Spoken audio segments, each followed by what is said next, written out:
Meeting of October 8th, 2012 of the Dubuque Community School District Board of Education is called to order.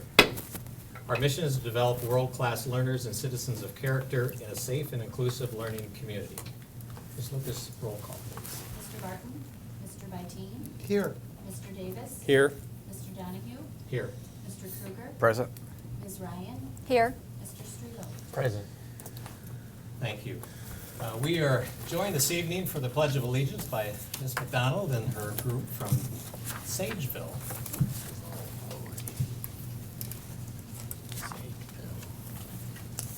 These are the fifth grade student council members from Sage Hill School, and I'll let them introduce themselves. Austin Trundle. Scott Brown. Will Smith. Jessica Dressler. Ella Esser. Megan Hammerand. Kate Hansen.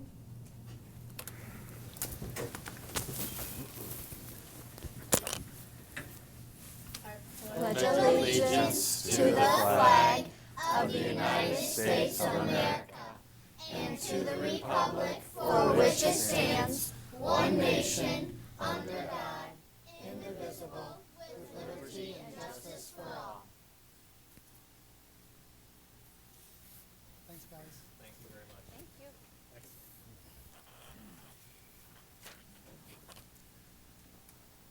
Mr. President, I move the Board of Education approve the agenda as submitted. Second. It's been moved and seconded to approve, that the Board of Education approve the agenda as submitted. Any discussion? All in favor, say aye. Aye. Opposed? Carried. Mr. President, I move that the Board of Education approve the minutes of the annual organizational meeting on September 10th, the superintendent deliberation meeting on September 17th, and the special board meeting on September 19th, 2012, as submitted. Second. It's been moved and seconded that the Board of Education approve the minutes of the annual organizational meeting on September 10, the superintendent deliberation meeting on September 17, and the special board meeting on September 19, 2012, as submitted. Any discussion? All in favor, say aye. Aye. Opposed? Carries. Red carpet recognition. Lee, I assume that's you? Hempstead High School.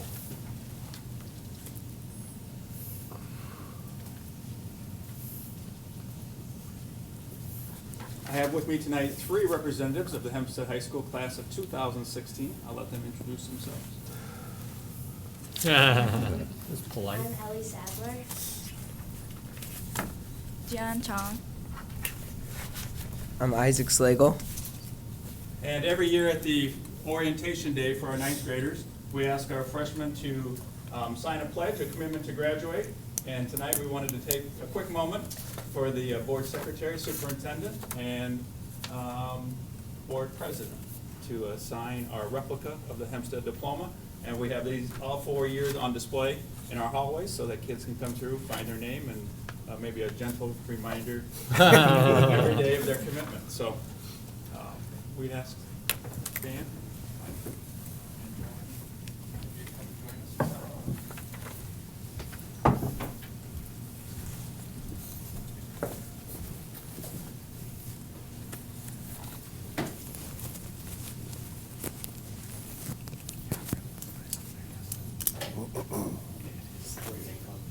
Yeah. He's gonna be president for you. That retaining wall.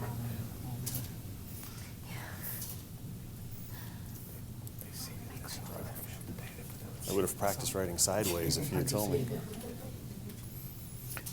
That diamond looks tiny. It's small, it's almost small. How can you knock one out of the park? It's 190 feet, it's hard. It just seems really small. Doing this. Well, it's right here. Oh, I see. It's for this.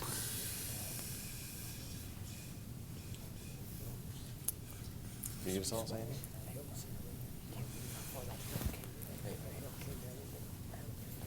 That's on top of the hill.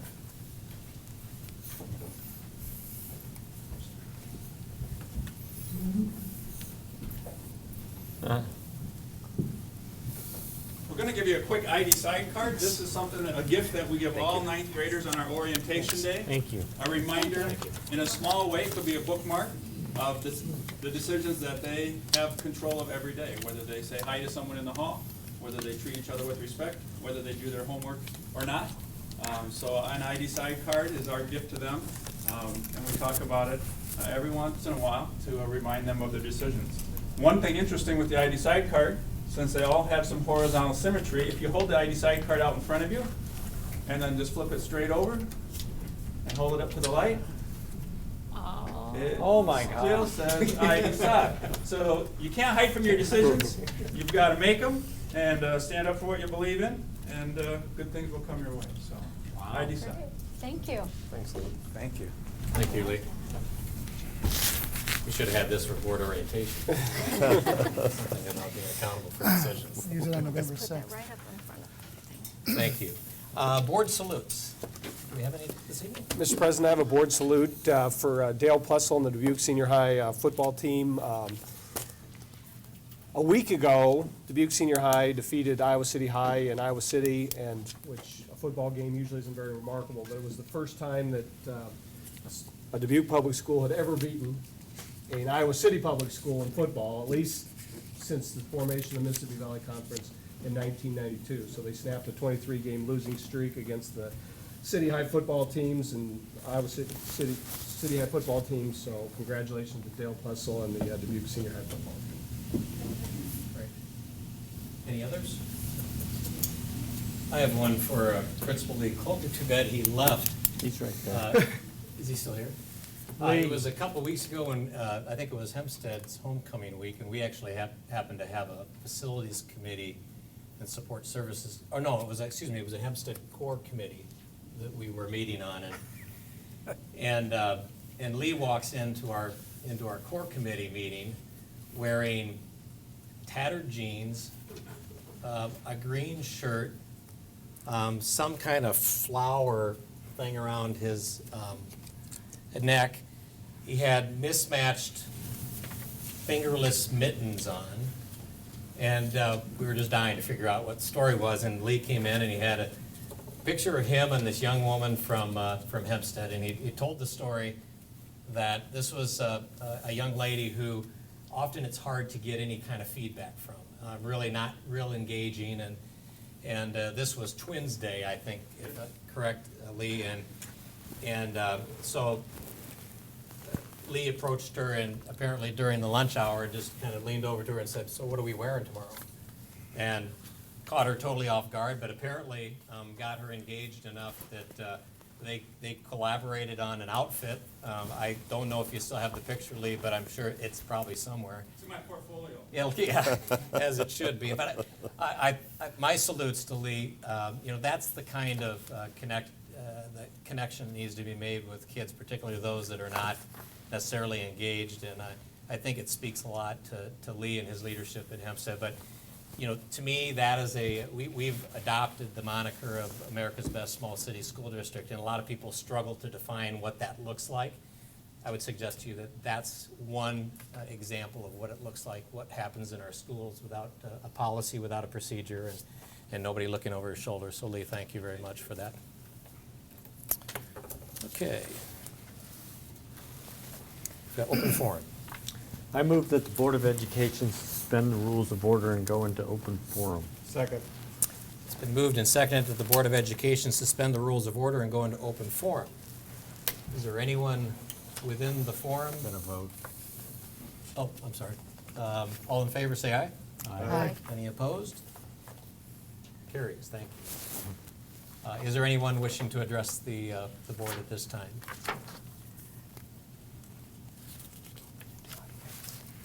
I move that the Board of Education reinstate the rules of order and return to regular session. Second. It's been moved and seconded that the Board of Education reinstate the rules of order and return to regular session. All in favor, say aye. Aye. Any opposed? Carried, thank you. Mr. President, I move that the Board of Education approve those items listed in the consent agenda. Second. It's been moved and seconded that the Board of Education approve those items listed in the consent agenda. Are there any board members that would wish to have anything removed or pulled for further discussion? Mr. President, I would just like to make a note in the personnel report, if I could, please. Just like to send our sympathy and condolence to the family of Amy Brockman, who passed away on Tuesday. And she was a math and social studies teacher over at Roosevelt. And she was with the school district since 1979. So a long time with the district. So anyway, our condolences to her family. Absolutely. Thank you, Mr. Kruger.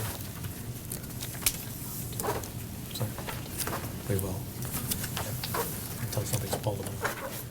Okay.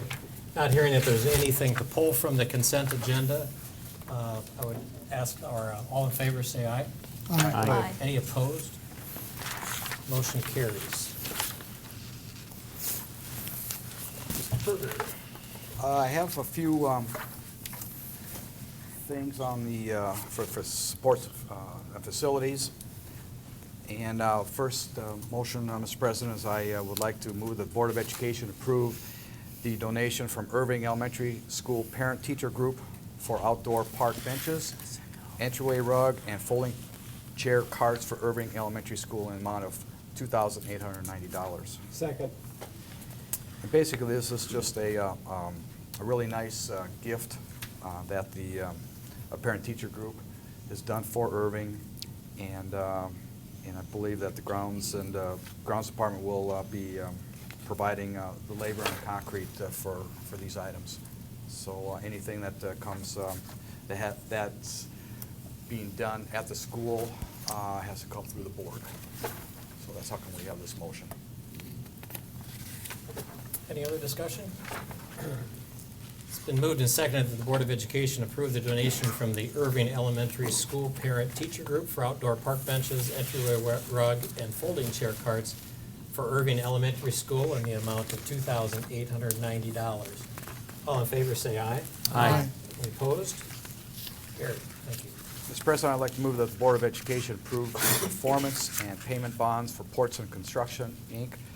for the senior high school retaining wall project in the amount of $74,715.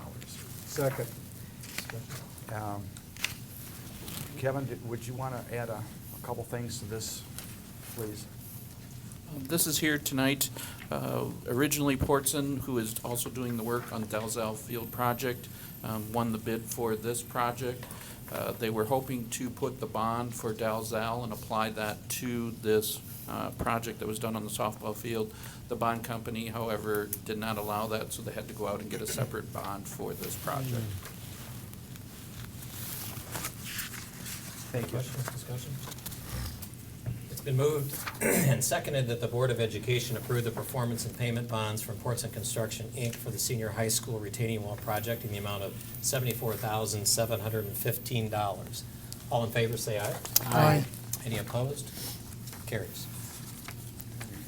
Mr. President, I'd like to move that the Board of Education approve the addition of geothermal heating cooling to the Kennedy Elementary School addition remodel project, which was approved September 10th, 2012, at an estimated cost of $1,770,326. Second. And Bill, would you like to add comment on how that, or Mike? Mike is Mike, taking okay. What this piece was is, as stated,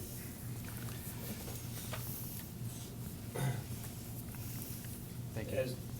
as stated, the schematic design was already approved for the main project. This was the ad that we had talked about previously, and we got some of the payback costs, and we're looking to commit to the sustainability and going to climate-controlled geothermal as a standard moving forward, and that's what this piece of the project is at the 1.7, including all soft cost and contingency costs built into that figure. So it's my understanding that, is it correct that this is going to then climate control the entire building for air conditioning? That is correct. And you folks, I think we're going to run those numbers versus a gas forced air or some a regular system versus the geothermal, and that came out on the geothermal side. That is correct. What we presented to the Facility Support Committee was a laydown basically of 3 options, which included replacement of, the current boiler is 1965. So at some point, an option of do nothing probably isn't prudent. So we laid out the options of boiler replacement, rooftop units with DX cooling, and then the geothermal. And those were the three that were presented to the facility committee. And the recommendation of the administration is the geothermal. Yes. Mike, what was the cost of the boiler itself? I mean, I think that's a piece that, 451, 589 is what the estimate was. Yeah, so I think it's important to understand there's a heating and cooling element of this, and as Mike has indicated, we really don't have do nothing on the boiler piece. The other question is, do you go rooftop units to cool the balance of the building, or do you do geothermal? I think if you do that math, we end up with $1,770,000 on the geothermal side, $1,433,000 on the combined boiler and rooftop units. You have another $110,000 to $120,000 in rebates expected with the geothermal, I believe. Correct. And then we have some operational savings that are being worked on that, you know, on the Long-term. Yeah, long-term, probably put it at a payback that's shorter than its useful life. I think that's a fair statement. Can I ask how this fits into our 10-year facilities plan? I know we've got a new facilities committee, but, you know, again, I think this project originally was penciled in at $5 million, and now it's $8 million, or pretty close to $8 million. And, you know, how will that affect some of our other decisions moving forward, or will it affect some of our bonding potential? I don't know. I won't be able to put it in full context of the 10-year. I think Kevin has some insight into that, and then I'll. Matt, with the 10-year plan, the $5 million was what was installed for Kennedy, but when that was done, as we communicated, those were estimates based on what we thought the architects would put together, and they weren't set in stone. The project came in at, what was it, 6.2. The air conditioning is what we decided to do to finish the building and make it 100% air conditioned. Obviously, the increase in costs will reduce the amount of dollars available later on for future projects. We are currently working on, or will be working on, finishing that 10-year plan with some more information that we come up with and decide, you know, which projects we want to bring forward. Well, and I guess I would throw in there, Kevin, that the geothermal is not just about air conditioning, it's about climate control. There's an application there for heat as well as for the air conditioning, and that it fits in, you know, there's some sustainability there and some long-term operating costs that we think will save, not only in the reduction of the use of gas, electricity, that sort of thing, but also the fact that the upkeep and the maintenance on this is less than long-term than replacing boilers or rooftop units, if I'm correct. You are, and that's what I was going to get at. I can't speak to the 10-year piece, but from the buildings and grounds and the architect point of view is, once the program needs are identified, we're trying to apply the correct solution to the program needs and look at the long-term sustainability of the facility. Mr. President, I just might add that, you know, one of the factors influencing this, I think, is the opportunity for some additional programming opportunities at Kennedy. And that's something I know the board has talked about and will be talking more about as we go forward. But having a building that is climate control year-round certainly affords us opportunities that perhaps we otherwise might not have. Yeah, I am for air-conditioned and climate-controlled schools. I just think we need to probably revise our 10-year plan, because I think that We'll have that to was revisit it. that was a useful tool, and And it we probably remains- ought to put geothermal into some of those numbers and some of the other facilities as well, so we can be a little bit more accurate. And it remains a viable plan, but if you remember, we did take that 10-year and really laser focused on the 2 years, at least the immediate 2 years, because of where we were seeing some of the variability and some of the costs. But you're absolutely right. We'll continue to look at how that cascades on down through the 10-year plan. And I would add that at our meeting, TJ Potts had already posed that challenge to his staff to say, you know, we're going to make this investment. How do we utilize this building? So I'm glad to hear that kind of conversation actually even moving faster than we do. So it's a good thing to have. Absolutely. Any other discussion? Thank you, Mike. Yeah, along with that, I think that you mentioned Mr. Potsy. he does have a plan to do something with this building in the summer, and everybody's really getting on board with that. I for one, I would just like to say that, I for one wasn't in favor of putting more money in these the schools for air conditioning purposes, but as we go further and further in the process of how we're going to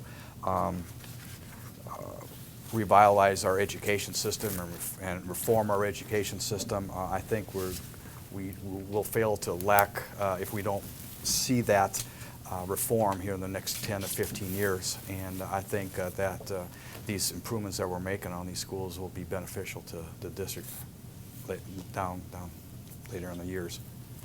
Thank you. Thank you all. Mr. President, and I guess I would add, one of the things we've always talked about is the cost savings that are achieved when we do some of this work. I mean, maybe it doesn't fit into the priorities, but while we've got the building tour open, while we've got everything out, while we've got the construction crews there, it's cheaper to do the work now much cheaper to do the work now while everything else is under construction than to come back and do standalone projects later to address some of these things. So in that respect, it's somewhat consistent with what we've done in the past in making these needed repairs when we've had significant renovations going on at individual buildings. Thank you, Mr. Davis. Any other discussion? It's been moved and seconded that the Board of Education approve the addition of geothermal heating and cooling to the Kennedy Elementary School addition remodel project approved September 10, 2012 at an estimated cost of $1,770,326. All in favor, say aye. Aye. Any opposed? Carried, thank you. Quarterly budget report, Kevin, will you?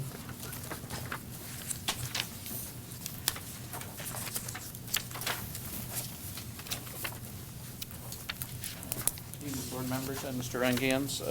This being early in the school year, there's really only a couple points I'd like to bring to your attention. One is on tab 5, page 10. You will see the management fund expenditures are at 82% of the current year's budget. The reason for that is we have two large payments that come out in July of this fiscal year. One is for the annual insurance amount, which is around $1 million. And then also the payment for last year's retirees, which was the largest group we had year-to-date or history. So that payment of $1.2 million also came out in July. The other item I want to bring to your attention is on page 16 and 17. This has to do with the revenues for the general fund as well as the management fund and the Pebble fund. For the general fund, September was the first month we received our state aid payment. We get 10 payments which begin in September. And also, we won't receive our large property tax payment until October. That is why those three funds are below 25% or prorated, throughout the year. We get our larger set of dollars in October and April from property taxes. Any questions on that? Or any other questions on the budget? Any questions of Mr. Gallagher?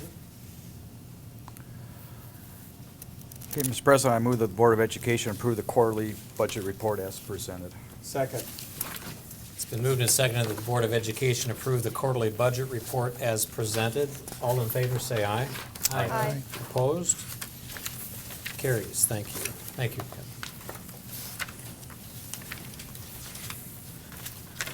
All right, brings us to new business. Point of order. Oops, did I miss something? Education. Sorry, I flipped my page too quick. Mr. Davis, Educational Programs Committee report. We have not, with the superintendent interviews, we have not met in the last month, so we have no report. Thank you. Same Ms. with Ryan? policy strategy, we have not met. What have you guys been doing? Oh, just, We've been eating at Tony Roma's. Yes, we have. Been eating well, we have, yes. Thank you, Ms. Ryan. What are you having? Yeah, it's been a while. Insight. All right, that It's like brings, just yesterday. it does, it does. That brings us to new business. First on our agenda, Race to the Top application overview, and Linda Vanny will do that for us. I have a one-page overview for you. This work changes minute by minute. At our last subcommittee report, though, we did speak with the subcommittee at that time about potential of the district writing a Race to the Top district grant. This is the first opportunity that individual districts have had a chance to apply for this grant. So we took quite a bit of time discerning whether or not we were up to the task and some of the work that was necessary, and we did decide that we are going to give it a good try. On the handout that I've just given you, I give you in bold the absolute requirement on which we are to write the grant. And there's really two words as you look through that yourself that I like to point out. Is the first one is that we are charged with creating a personalized learning environment for each and every student. And so looking at what other districts are doing, we've read almost every single state Race to the Top grant, that the 19 that have been awarded, to get an idea about the level of reform that the federal government is asking of us. And we are looking, as we look at the back page, some of the goals that we're using to try to personalize the learning environment. And then the other word that I think is a little misleading in the first bullet is the word accelerate. A lot of times we look at that word and we anticipate, or we think of it more in terms of our talented and gifted programs, where we move children to the degree that they are learning to keep them moving on their educational track. And actually, the definition of this word as defined in this grant is a tad bit different. It means taking every single child and accelerating their learning to the degree that when they get their high school diploma, they're college and career ready. So in some cases, for students who come to us or students who struggle in school, it means accelerating their learning, doubly. From if they're, let's say, a fourth grader working in math or reading at a second grade level, it's to accelerate those students as well. So I just bring that to your attention because it's not the word or definition of the word as we traditionally think of it. Some of the data that we're being asked to collect is very revealing about our district.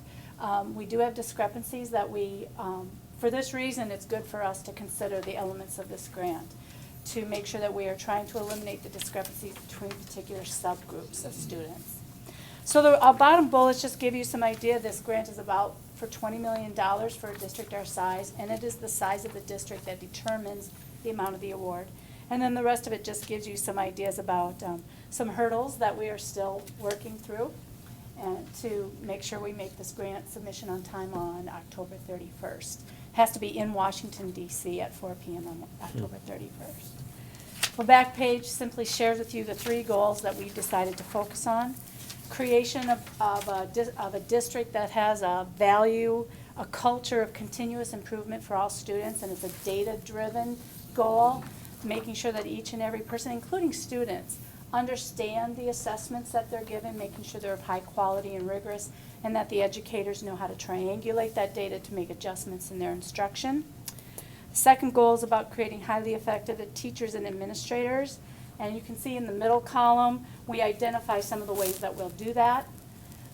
It does also include a requirement for a rehaul of our teacher, principal, and superintendent evaluation systems, which we're working with those various groups. The third column tells us the measurement that we've decided thus far that we will use to say whether or not we've been successful.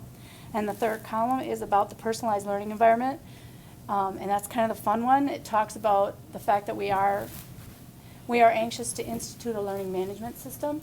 We're anxious to institute a data dashboard on the front of every computer for anyone that logs in, students, teachers, board, parents.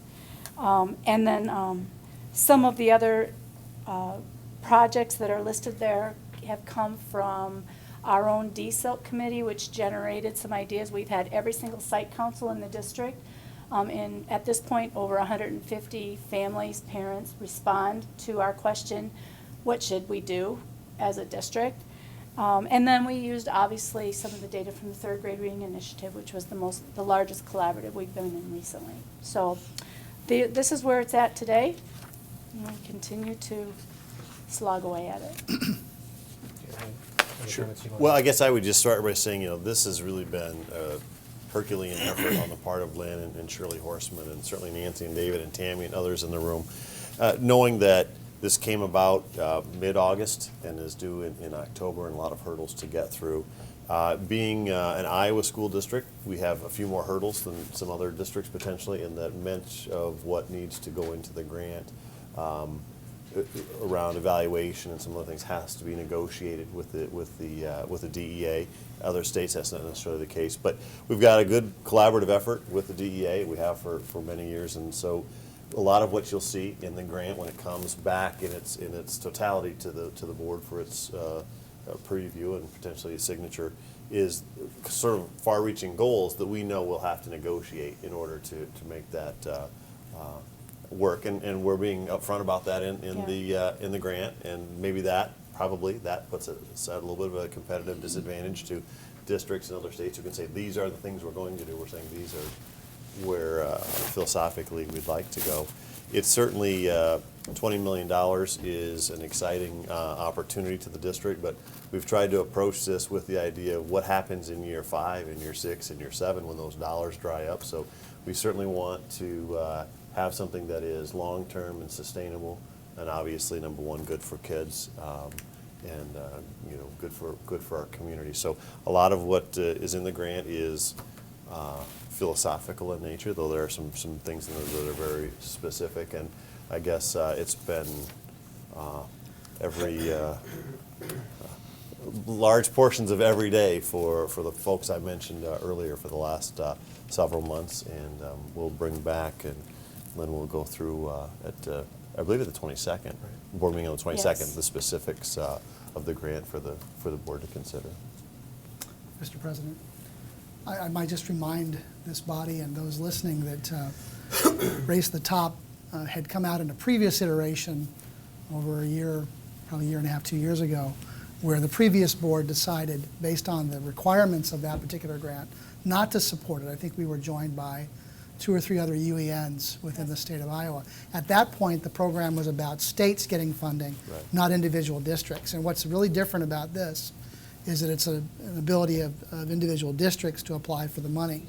And I think that puts us at slightly better odds, I think, than simply being considered along with the entire state. So I just thought I would bring that to your remembrance that we did not support this before. We're very supportive of this and very supportive of your efforts, Lynn. We know that there's a lot of work that goes into this. This is not a minor, fill out a form and send it in triplicate. Well, what we hope, and I know with your committee restructuring, that we can have a smaller ed programs committee so we can bring to you what we have. We do want to be upfront, as Stan has said, that this is a reform-minded grant. You don't get $20 million for doing business like you've always done it. So I don't want to put the brakes on it because I'm the one writing it, and there's a lot of exciting pieces, but I think it's fair to make sure that we're being very public about the fact that some of the ideas that this board has brought to us about innovation over the past 2 years, the ideas about calendar, ideas about what we believe about our effective teachers and effective principals, are part of some really deep conversations. If we aren't awarded the grant, we will be in a better spot for having written the grant, because it's really had to focus our thinking, and we've had to sharpen some pencils to say, we always talked about doing this, and now it's time to get going on it. So what the subcommittee will see, if we can get a week's grace here, a grant, and then when we come to the 22nd, however we want to facilitate that conversation around it, that would be appreciated. Great. Well, I know on behalf of the whole board, we appreciate all the hard work you have done and the rest of the staff has done in support of this. And I think you made a very valid point, and one that's not lost on this board, because regardless of the outcome of the grant, I know one of the things we'll be talking about on the 22nd is our strategic plan, and there's been a lot of thought given to that, and so I think this board has no intentions of slowing down in terms of our pursuit of doing things differently around education, and so hopefully you've got a good head start on some of those things that we've started to lay out some goals around, that you can help us put the finishing touches on that strategic plan in terms of exactly what we do, how we measure it, and when we know we're successful. So thank you very much for all your work on that. We'll look forward to the 22nd. Any other discussion on that or comments?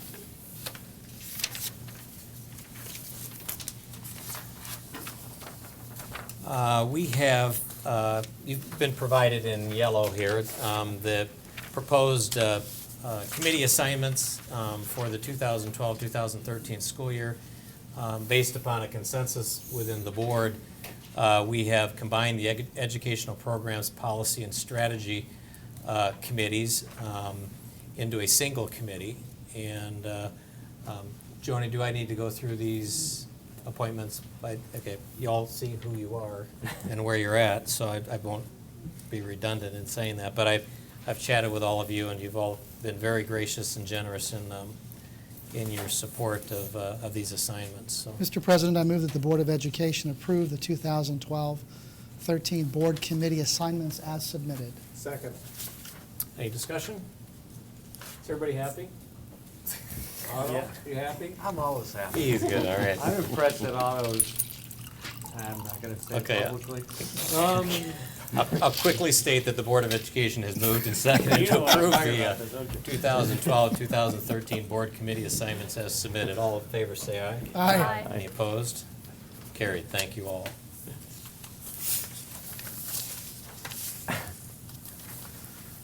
Mr. President, I move that the Board of Education approve the Title I program plan as submitted. Second. Any discussion?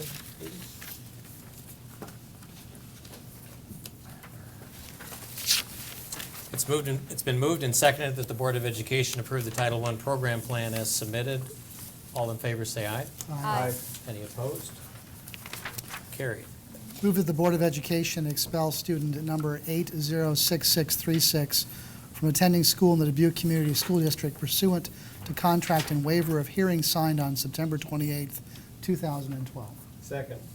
It's been moved and seconded that the Board of Education expel student number 806636 from attending school in the Dubuque Community School District pursuant to contract and waiver of hearing signed on September 28th, 2012. All in favor, say aye. Aye. Opposed? Carried. Board member issues, any administrative issues? Mr. President, as we get forward, to go through I have a list. I know you do. As we start to talk about what we're gonna do going forward, and I guess I'll throw these out just so, this is the time we have to all visit together about such matters, but, I titled this School Board To-Dos or Goals, and I guess on my goals, I hope the next year when we meet at this time, that these are the things that I'm interested in seeing that the board has accomplished. One is, really formalize that school district strategic plan, the focus areas.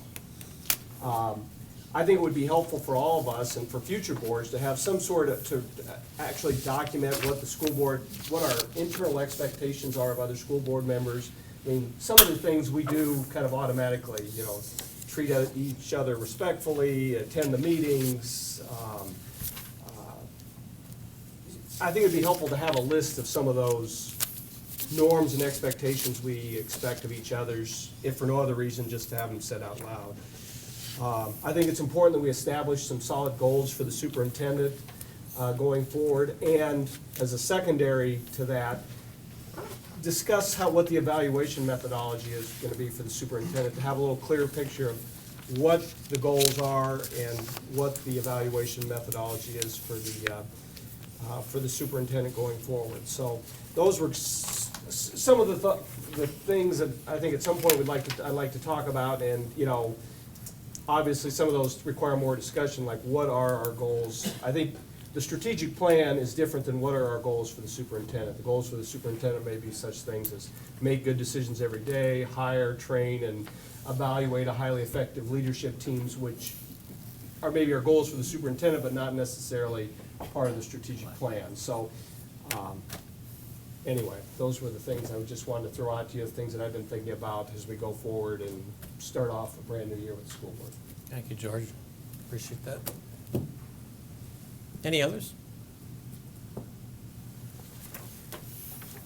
Any administrative issues? I don't believe so. Kevin or Lynn? No. So George, that's kind of a segue into preview of the next meeting, which obviously we will start work on that strategic plan. Not start it, start work again on it, and there'll be a work session on the 22nd. We'll obviously have some work to do at the beginning of that with the Race to the Top application, but our intention would be then to move into a discussion about reaffirming what we have done to date on the strategic plan, and with Mr. Reingand's input, start the process of, again, taking this work that we've done and taking it to the administration and let the staff build the specific tactics and steps and goals around achieving those that we have laid out as a board. And we'll likewise hopefully convene a session shortly after that that will include a larger group that will allow them to get even more color behind what we're talking about. And so I know that we, as a board, have said we learned a lot, and I think we did through our superintendent search process and talking to others, hearing about what others did in other districts. And I think that second meeting, when Stan brings in the larger group of his leadership team, will be a great opportunity to share those with them so they can get a little bit of insight and vision as to what we were thinking or what we heard and what we think could apply here in Dubuque. So we'll look forward to those two sessions. I think the goal is to really, as George so aptly put, wrap this up and start executing it, and develop some job targets as our contract with our superintendent calls for, that are specific to him, but not totally disjointed from or disconnected from the strategic plan. I think those two go very much hand in hand. They may not be identical, but they do certainly go hand in hand. So I think we'll be in good shape. We complete those two big tasks and off and running. Mr. President? Yes. One other thing that you reminded me of when you were speaking is, I guess I'd like to take a moment and thank all the candidates that applied for the superintendent position. We had six people that made the semifinalist round that we interviewed in person. All of them were very outstanding candidates. The three candidates that we had come to Dubuque, Carl Kirk, Mike Hauslog, and Stan Reingans, were all outstanding candidates, all of them with local ties. And I'd like to thank all of them for their interest in the position, and the people in the district and the community that helped out with the process, and thank all the people on the school board. It was a lot of work. There was a lot of things going on. It was a great deal of time, and I think it went off really without any incidents. So that's always good. A few at Tony Roma's that we will not speak of. So thanks to all the people on the board that, I mean, it's a lot of work to go through one of these processes, and congratulations to Stan on being offered the position and accepting it. So we're really looking forward to get going, and we've learned a lot through the process, so we're going to be all fired up for the October 22nd. Just keep asking yourself, what have you done for us lately? All right. Are there? Can I ask one? I'm sorry to get off George's roll, but as a point of order, did we decide when these newfound committees are going to meet yet, or is that? That'll be up to the responsibility of the chair Okay. of each of those committees to affirm either that we continue to meet on the schedule we have set, or to propose a different schedule. All I'd ask, and all that Joni would ask, is that you let her know. Maybe the only other caveat to that, Matt, would be for that ed programs piece to get a meeting, even if it's not going to be the regular scheduled meeting, but something in the next week or so, Okay. just to discuss specifically the Race to the Top. Yeah. Yeah, by maybe a week from Tuesday or so. Great, thank you. Anything else? Hearing none, we're adjourned. Thank you.